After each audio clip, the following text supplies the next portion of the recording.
Welcome to Heartbreak Chronicles. It's another wedding anniversary. The wood fire in the fireplace crackles.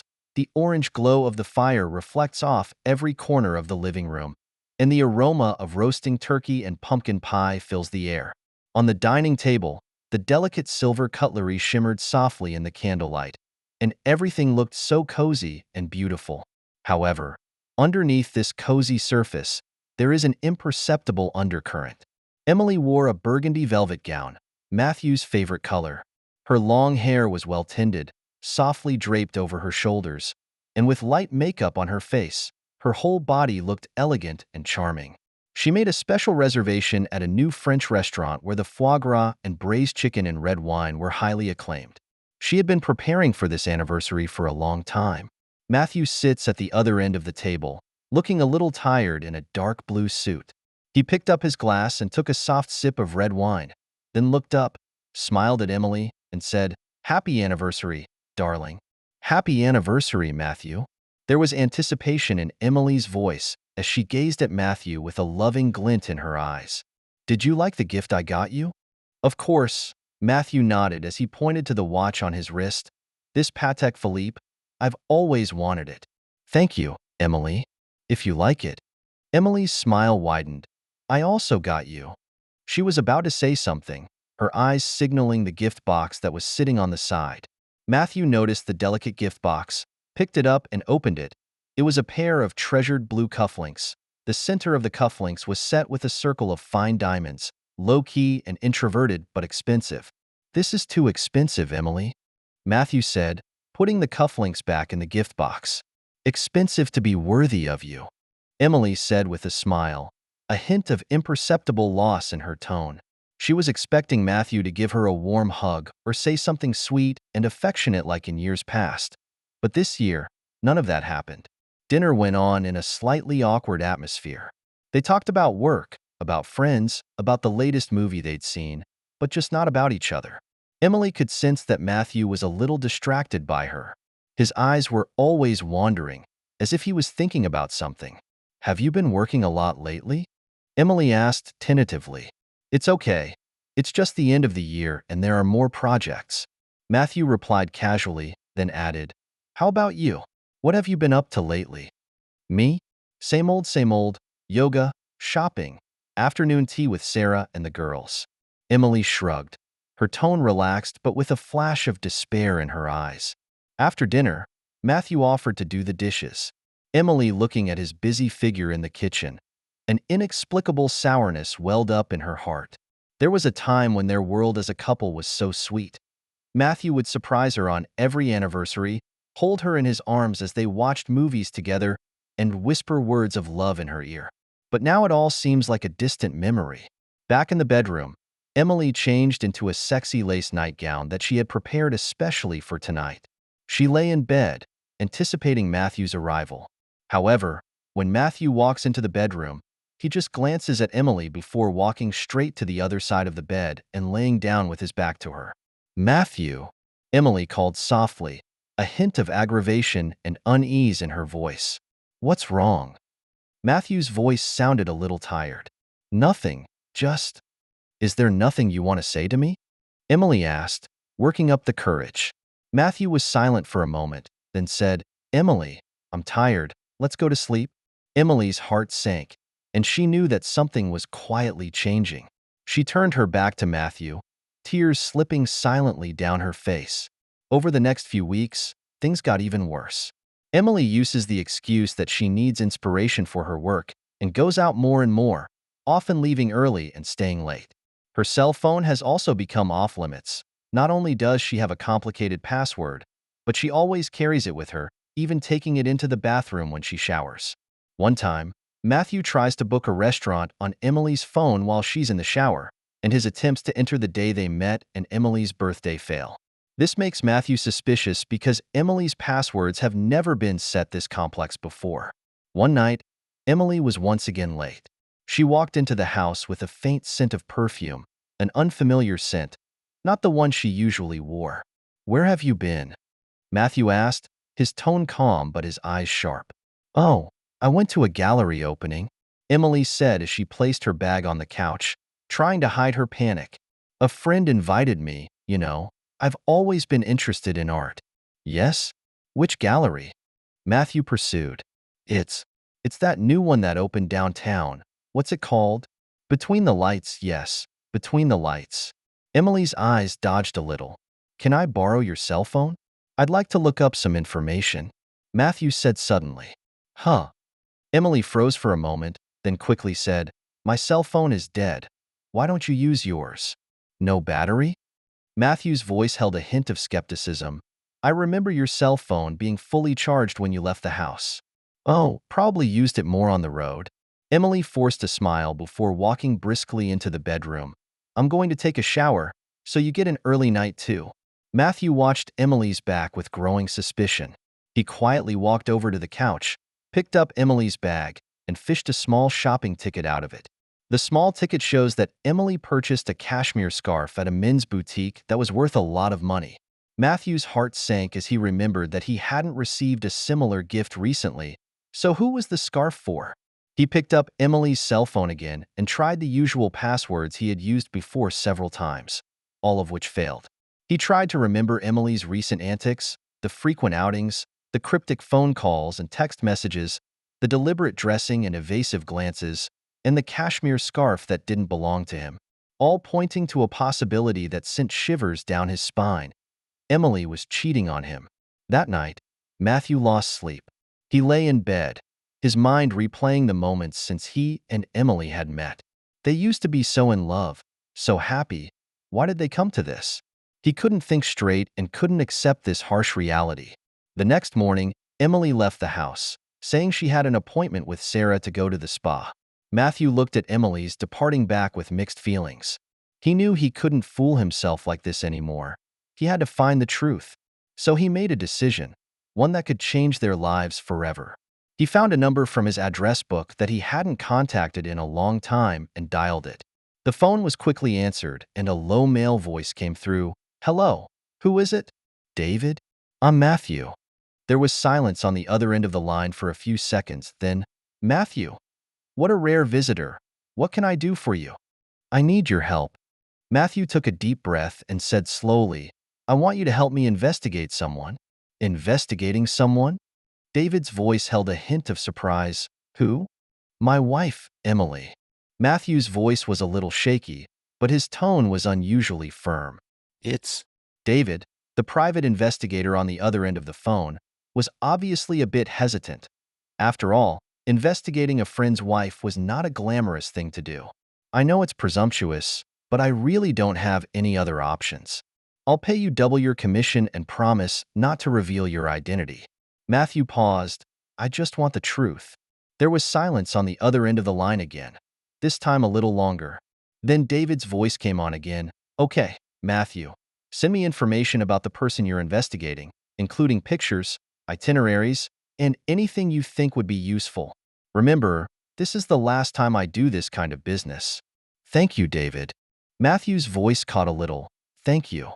Hanging up the phone, Matthew felt a wave of relief. He knows that this decision will push him and Emily into an abyss from which there is no turning back, but he has no choice. He had to know the truth, even if that truth would hurt him. He needed to know if his wife, whom he loved dearly, had really betrayed him. And what happened on this wedding anniversary is like a fine Pandora's box, and once opened, what is unleashed is not sure if it is hope or despair.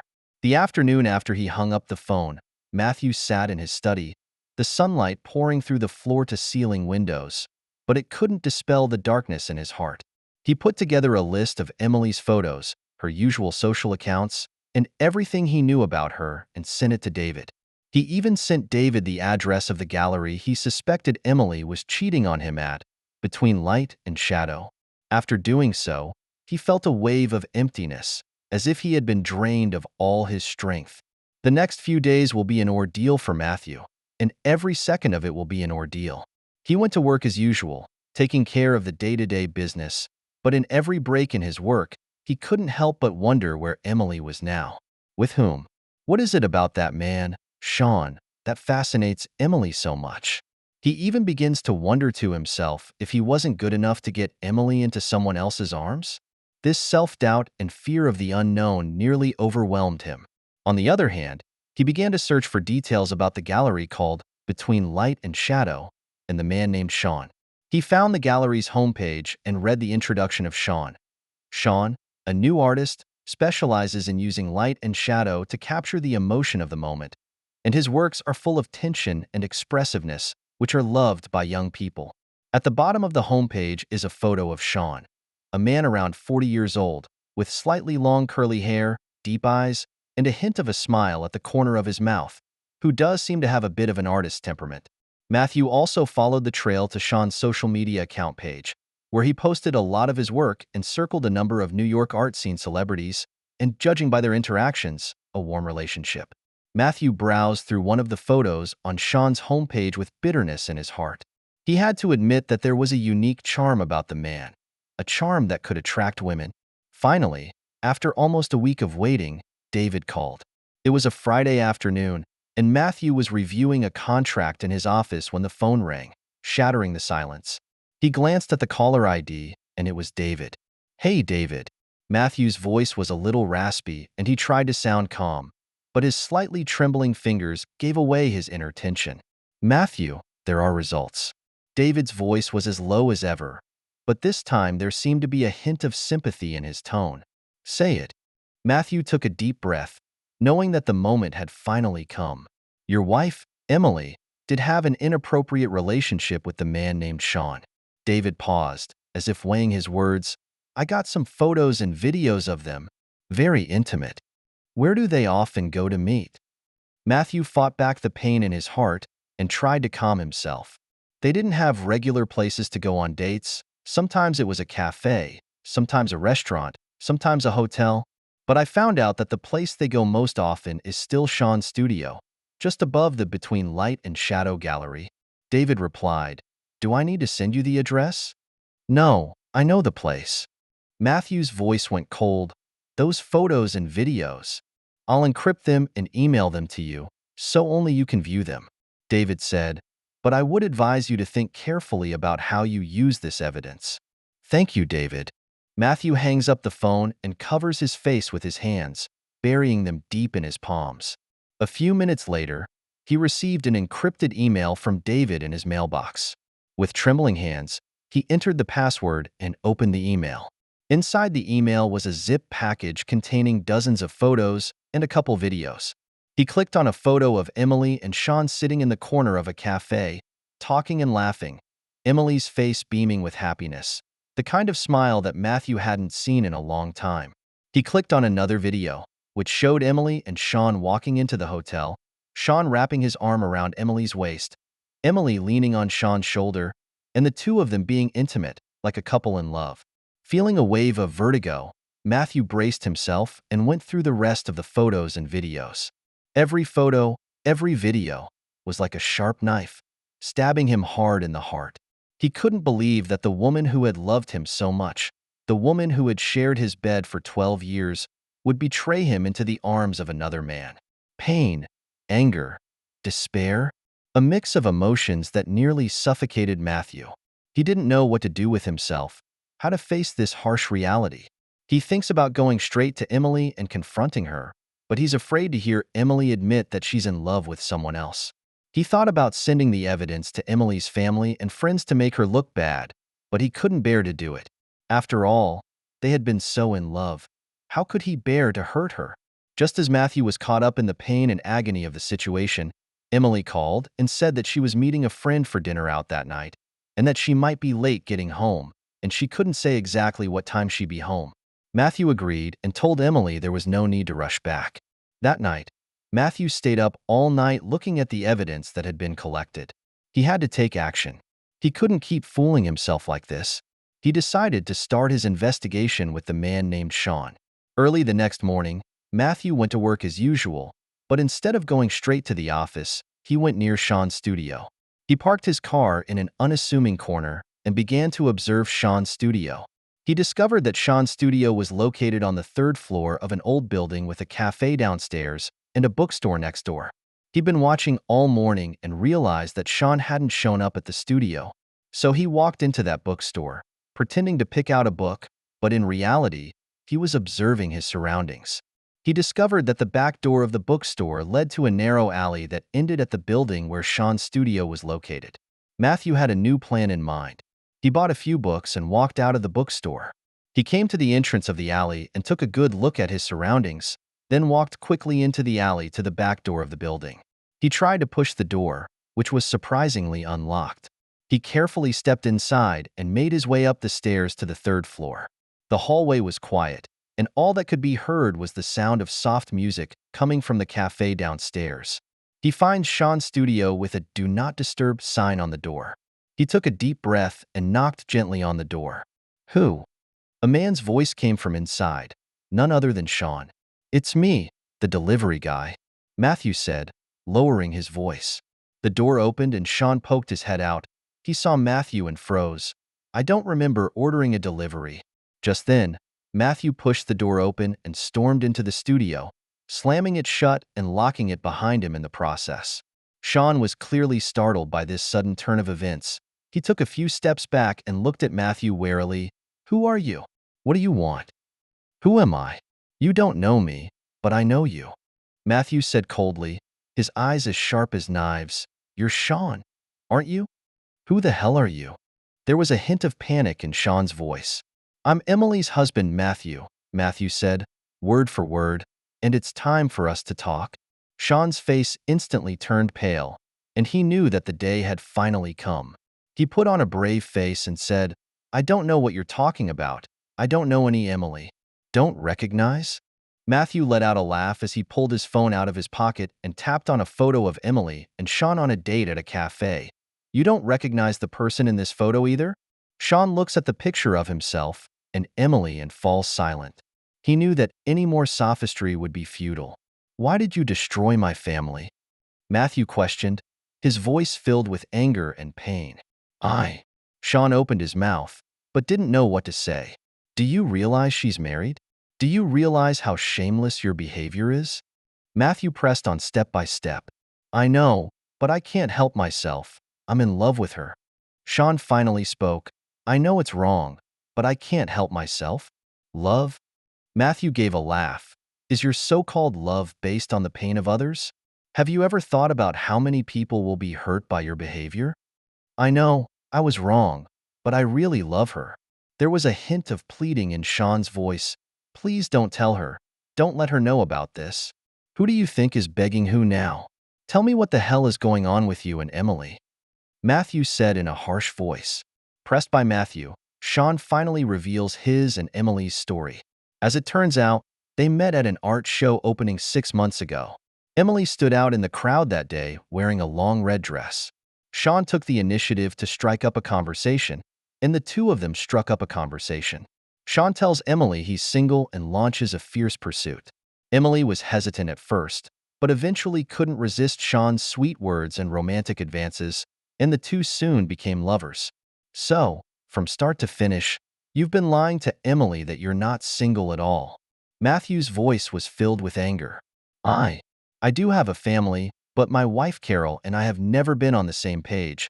We've been separated for a long time. We just haven't filed for divorce yet." Sean argued, "I'm true to Emily, and I plan to divorce Carol and be with Emily. Do you think I'm going to believe such nonsense from you?" Matthew gave a laugh. "You're just trying to play with her feelings."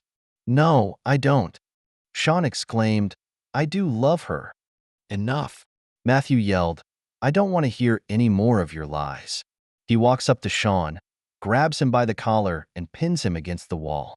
"Listen, Sean, I don't care if you really love her or not. From now on, you stay away from Emily and never show up in front of her again.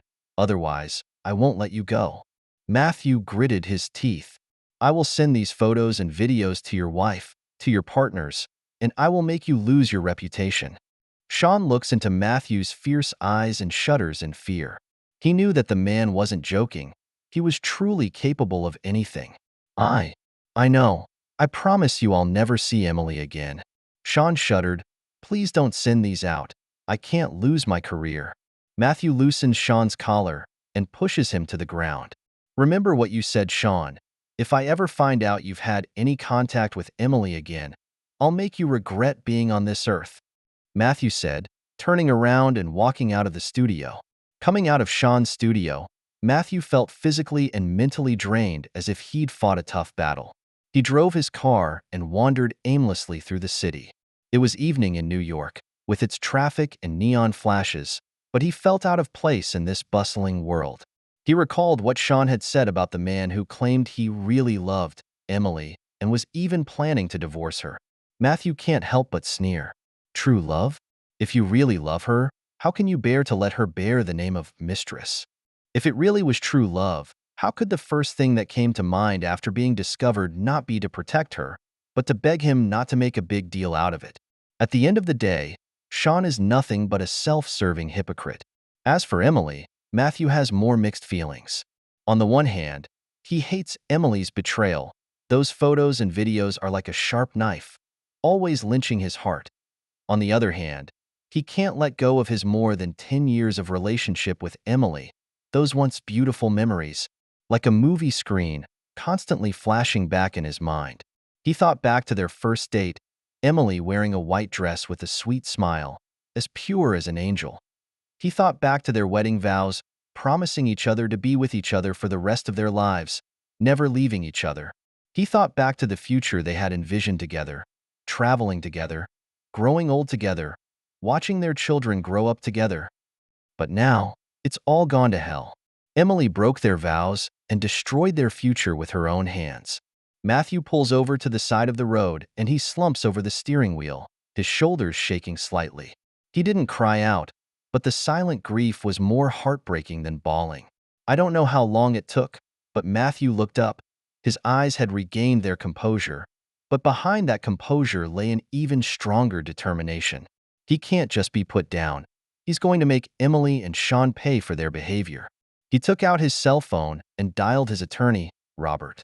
Robert was a friend of his for many years and one of the most prominent divorce lawyers in New York.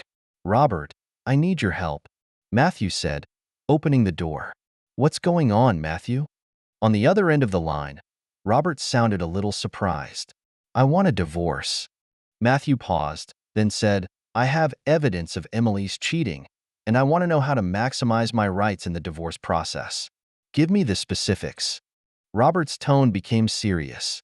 Matthew tells Robert the whole story, including how he found out Emily was cheating on him, how he hired a private investigator to investigate and collect evidence, and how he confronted Sean. Robert listened carefully and said, Matthew, I understand your situation. Based on the evidence you have provided, you are in a favorable position in the divorce proceedings. We can ask the court to rule that Emily, as the party at fault, give you a larger share of the property division. As for the man named Sean, even though he was not a direct party to your marriage, his behavior constitutes a violation of your marriage. We may consider filing a lawsuit against him for your emotional distress. Forget about emotional damages. I don't want to get too involved with him in that regard. Matthew paused. I just want Emily to pay. I'd prefer to take the initiative on the property division. I want her to be clean. I want her to know that there's a price to pay for betraying me. I'm afraid that's difficult, Matthew. After all, matrimonial property is community property, and trying to net one party out of the house is not possible unless the law has been broken and the circumstances are serious, which, at the moment, is not the case. But I'll do my best to help you get the most out of it. I will help you draft a divorce agreement as soon as possible to maximize your interests. Robert replied. Okay, I'll leave you to it then, Robert, Matthew said. Also, Matthew, Robert said suddenly, I suggest that you try to stay calm for the rest of the day and not get into any more head-on confrontations with Emily or Sean. Your goal is to make them pay, not get yourself into unnecessary trouble. Remember, you have to learn to control your emotions, not be controlled by them. I know. Thank you, Robert. Matthew hung up the phone and took a deep breath. He knew, Robert was right, that he had to stay calm in order to win this battle. Over the next few days, Matthew began to prepare for the divorce proceedings as Robert had suggested. He compiles a list of his and Emily's joint assets, including real estate, savings, stocks, funds, and more. He also categorized the evidence provided by the private investigator and stored those that directly proved Emily and Sean were cheating in a separate location for future use in court. At the same time, he begins to work on his revenge plan. He knows that it's not enough to rely on legal means to make Emily and Sean pay. He also needs to utilize the power of public opinion and the rules of society. The first thing he's going to do is selectively expose the evidence. He decided to start with Emily's family and friends. He handpicked several photos of Emily and Sean on dates at cafes and restaurants, which are not overly intimate but are indicative of their extraordinary relationship. He signed up for an anonymous email address and sent the photos to Emily's parents, a few close friends, and coworkers. For added conviction, he included a text detailing Emily and Sean's cheating behavior and his pain and disappointment as a husband. After all this, Matthew felt a sense of relief, as if a heavy burden had been lifted. This storm of revenge, he knew, had only just begun. A few days later, as Matthew expected, Emily's family and friends were receiving emails from him. All of a sudden, various voices of doubt, accusation, and disappointment came to Emily like a tidal wave. Emily's mother was the first to call, and she angrily questioned Emily on the phone about what was going on. Emily tries to explain, but her mother won't even listen and just berates her for disgracing the family. In the end, her mother even slapped her and warned her that if she didn't break it off with the man, she should never come back to the house. Several of Emily's friends have also called or messaged her to ask what happened. Some expressed understanding, others expressed disappointment, and still others even cut off contact with her outright. Faced with the accusations of her family and the alienation of her friends, Emily is overwhelmed with pain and helplessness. She tries to explain to them that there is true love between her and Sean, but no one believes her. To them, Emily is a betrayed, morally bankrupt woman. In the meantime, Matthew has begun to make his move on Sean. He knew that Sean cared most about his art career and his reputation. So he decides to start with that and completely destroy everything about Sean. He anonymously sent photos of Sean and Emily at the hotel, as well as a recording of his confrontation with Sean, to Sean's wife, Carol. He didn't overdramatize, just stated the facts. A few days later, Carol filed for divorce and hired an attorney to divide the community property.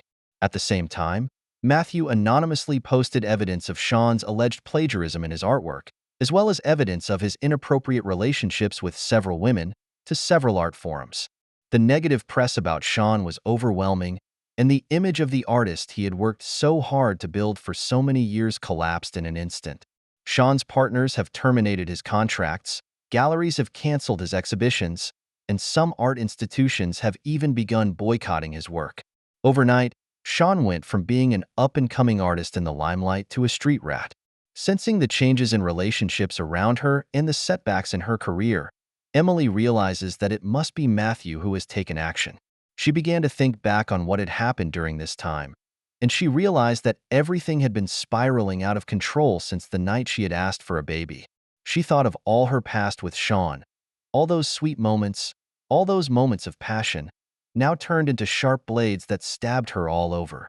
She began to regretting her willfulness and impulsiveness, regretting that she had been swept away by a moment of passion and lost the most important thing in her life. She remembered how good Matthew was, how he used to pamper and tolerate her, and all the good times they used to have together.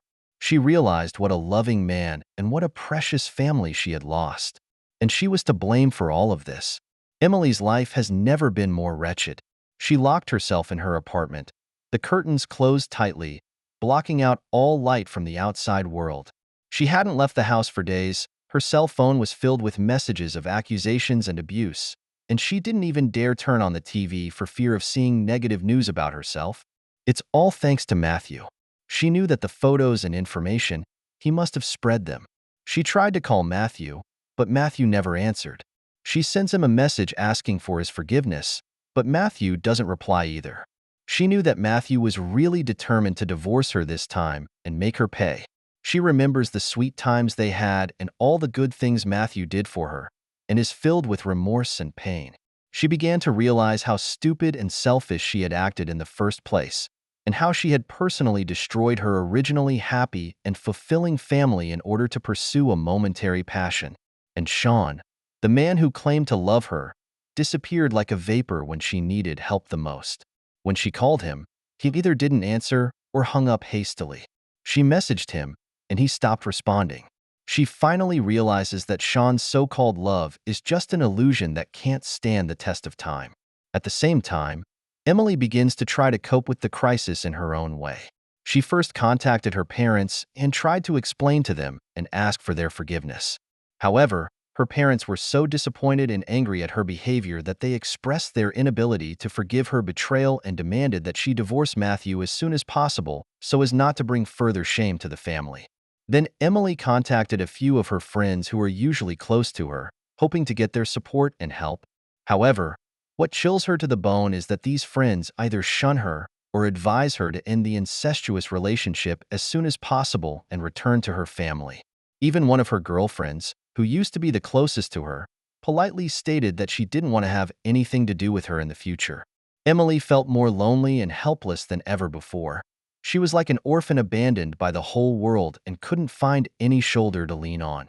Emily, already infamous in New York, starts looking for a job, hoping to work to numb herself and forget the painful experience. However, none of the companies wanted to hire her as her reputation had spread throughout the industry. The resumes she puts out are either sinking into the ocean or being rejected by interviewers at the time of the interview for a variety of reasons. Ms. Emily, we recognize your ability, but, as you know, our company pays a lot of attention to the personal character of our employees, an interviewer said politely. Ms. Emily, your design concept is very innovative, but our company currently has no vacancies suitable for you. I'm really sorry. The other interviewer politely rejected her. Emily understands that these are just excuses. She knew that she had been sentenced to death by the industry and that she would never be able to work here again. Just when Emily was in desperate straits, she was contacted by her attorney, Robert. Robert tells her that Matthew has formally filed a divorce action with the court and is asking for a division of the community property. Emily, I know you're in a terrible place right now, but I still want you to calm down and deal with this rationally. Robert said on the phone, according to the evidence Matthew provided, you are at fault in your marriage, which is very bad for you. If you don't want to lose too much, I would suggest that it would be best for you to negotiate a settlement with Matthew and try to come to an agreement that is beneficial to both parties. Negotiate a settlement? Emily gave a bitter laugh. Do you think Matthew would even negotiate with me? He hates that I'm clean. We're going to try anyway. Robert said, I've made an appointment for you to meet with Matthew's lawyers next Monday, so we'll go together and talk to them then. A week later, Emily and Robert arrived at Matthew's law firm. This is the first time Emily and Matthew have seen each other since the showdown. Matthew looks a little thinner, but in good spirits. Dressed in a sharp suit, he sat at one end of the conference table, his gaze calm as he watched Emily. Emily, long time no see. Matthew spoke first. His tone was calm and no emotion could be heard. Matthew. Emily's lips quivered. There was so much she wanted to say, but she didn't know where to start. Well, since everyone is here, let's get down to business. Matthew's lawyer, Jack, opened his mouth. My client, Mr. Matthew, is seeking a divorce from Ms. Emily and a division of the couple's joint property. Based on the evidence we have, Ms. Emily is clearly at fault in the marriage and therefore, we ask the court to award Ms. Emily a lesser or no share of the community property. That's impossible. Emily's attorney, Robert, immediately countered. The community property is wealth created by both parties, so why should Ms. Emily get less or no share? It's not fair. Fair? May I ask, Mr. Robert, when your client Ms. Emily betrayed her marriage and fooled around with other men, did she ever think about the word fairness? Jack let out a laugh. If not for the fact that they have been a couple for many years, my client can totally ask Ms. Emily to compensate him for his mental damages. You. Robert was too angry to speak. Okay, all of you, stop arguing. Matthew interrupted their argument. I didn't come here today to argue with you guys about who's right and who's wrong. I just want to end this marriage as soon as possible. He looked at Emily and said, word for word, Emily, I know you're having a hard time right now, but I want you to understand that you're to blame for all of this. I gave you a chance once, but you didn't appreciate it. Right now, I just want to draw a line in the sand and start a new life. Matthew, I know I was wrong. Please give me another chance, okay? Emily's tears came to her eyes as she pleaded. I promise I'll never do anything wrong to you again. Let's start over, okay? Start over? Matthew gave a bitter laugh. Emily, do you think it's even possible between us? Do you think that things that have happened can be treated as if they never happened? But, but I love you, Matthew. I do? Emily sobbed. Love? Matthew's eyes grew dim. If that's what you call love, then I'd rather never have loved you. Okay, Emily, stop talking. Robert took Emily's arm. Let's just talk about property division. The ensuing negotiations proceeded with exceptional difficulty. The attorneys for both sides argued and disagreed with each other over the ownership of each item of property. Emily has always wanted to save the marriage and has tried to impress Matthew with the beauty of the past during the negotiations, but Matthew has never been moved. Eventually, after several rounds of heated arguments, the parties finally reached a tentative agreement. Matthew agrees to give Emily a portion of the community property, but it's far less than Emily expected. Also, Matthew asked Emily to sign a non-disclosure agreement promising not to divulge anything about their divorce, especially the fact that she cheated on him. In exchange, Matthew waived legal responsibility for her infidelity and agreed to pay her a settlement. Emily, this is my last line. Matthew looked at Emily and said with an expressionless face, if you agree, we'll sign the divorce. If you don't agree, then we'll see you in court. Emily looked into Matthew's determined eyes and knew that the marriage had come to a complete end. Trembling, she picked up the pen and signed her name to the divorce papers. The moment she signed, she felt a tearing pain. She knew that from this moment on, she would completely lose the man she once loved and the happy family she once had. Walking out of the lawyer's office, Emily looks back and Matthew has already driven off. The streets of New York are filled with traffic and people, but Emily feels as if she has been abandoned by the whole world, alone and desperate. She walked aimlessly down the street, tears blurring her vision. She didn't know where she was supposed to go or what she was supposed to do. All she knew was that her life was completely ruined. After his divorce from Emily, Matthew's life changed dramatically. He sold their former love nest and moved to an apartment on the other side of town to start a life alone. At first, he felt uncomfortable. After all, more than a decade of marriage had gotten him used to having another person around. He would wake up in the middle of the night, subconsciously looking for Emily's figure, but only touched the cold sheets. He would make a meal for 2 people and then silently pour out half of it. He would sit alone in the empty living room on weekend afternoons, listening to the music that he used to love with Emily and letting the memories overwhelm him. But he didn't let himself dwell on the past for too long. He knows that life goes on and he must move on. He began to put more energy into his work, filling the emptiness inside with busyness. He took over several important projects and was busy early in the morning and late at night. His hard work paid off and his career flourished, quickly becoming the hottest architect in the firm. Outside of work, Matthew has started to try to make new friends and attend social events. He joined several trade associations and met many like-minded people. He also started to learn photography to record the beautiful moments of the city through his lens. He realized that it was possible to have such a wonderful life alone. In the process, Matthew also begins to reflect on his own responsibility in that failed marriage. He realizes that he was too focused on his work in the past and neglected to care for and be there for Emily. He always thought that it was enough to provide Emily with a good material life, but neglected the fact that what she really needed was love and companionship. He realized that marriage is not just about 2 people living together, but also requires mutual understanding, support, and tolerance. He's beginning to learn to understand how Emily felt in the beginning, how she, as a woman, craved love and attention. Instead of blaming Emily for his betrayal, he begins to reflect on his own shortcomings in the marriage and works to make himself a better person. Sean, on the other hand, has completely hit rock bottom after the double whammy of a broken marriage and a failed career. His wife, Carol, was adamant about divorcing him and taking their only child with her. His former partners have also cut ties with him and kicked him out of the program. He had become so infamous in New York that no gallery would show his work anymore and no client would buy his paintings. He drank all day long and became disheveled with alcohol to drown his sorrows. His once artistic dreams, his once glorious achievements, all vanished without a trace like a dream. He began to regret his greed and selfishness that had destroyed everything he had. In the end, he sold his New York property and returned to his remote hometown with a mountain of debt and remorse. I heard that he was later seen working as a waiter in a small restaurant in his hometown county, and that his once sharpness and pretentiousness had been crushed by the burdens of life. Emily left New York, the city that broke her heart, for good after her divorce from Matthew. She returned to her hometown, a small town in the middle of the United States. There, she got a regular job and barely made ends meet. She also became very detached from her family and friends. Her parents forgave her, but they were always suspicious of her and couldn't be as close as they used to be.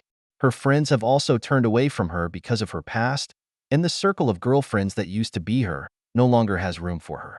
Often, in the dead of night, she thinks of the happy times she and Matthew had, of the wonderful family she once had, and of all the things she has destroyed with her own hands.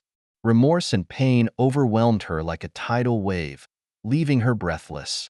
She tries to start new relationships, but whenever she remembers her past and how she once betrayed Matthew, she feels like she doesn't deserve happiness, and it all ends up going nowhere.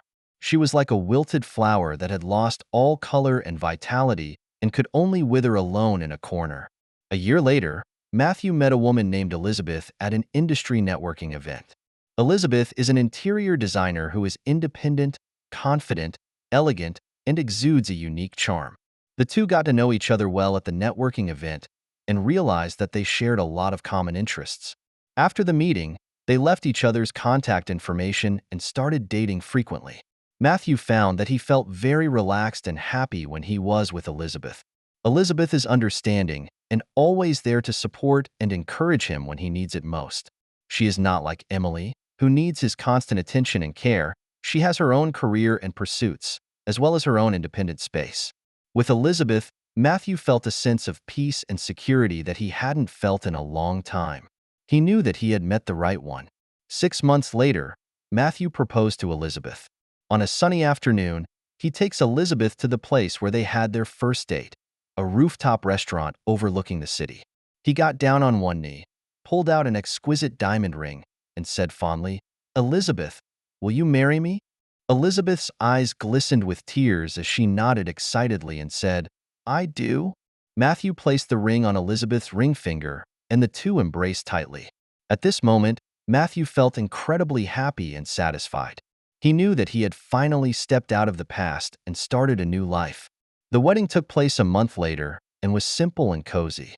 Matthew invited only a few of his closest friends and family. On their wedding day, Matthew and Elizabeth exchanged rings and made vows to be together for life. Matthew's heart was filled with gratitude as he looked at the beautiful Elizabeth beside him. He thanks fate for letting him meet Elizabeth, for giving him back his ability to love, and for making him believe in love again. He knows that there is still a long road ahead, but he believes that if he and Elizabeth walk hand in hand, they will be able to overcome all difficulties and create a happy future for them. And everything about Emily and Sean will be in the past, dusted off in the corners of memory forever. Matthew has completely let go of the past, and he knows that only by letting go of the past can he embrace the future. His life will turn a new page. That's the end of today's story. For more captivating tales, hit subscribe and never miss an episode.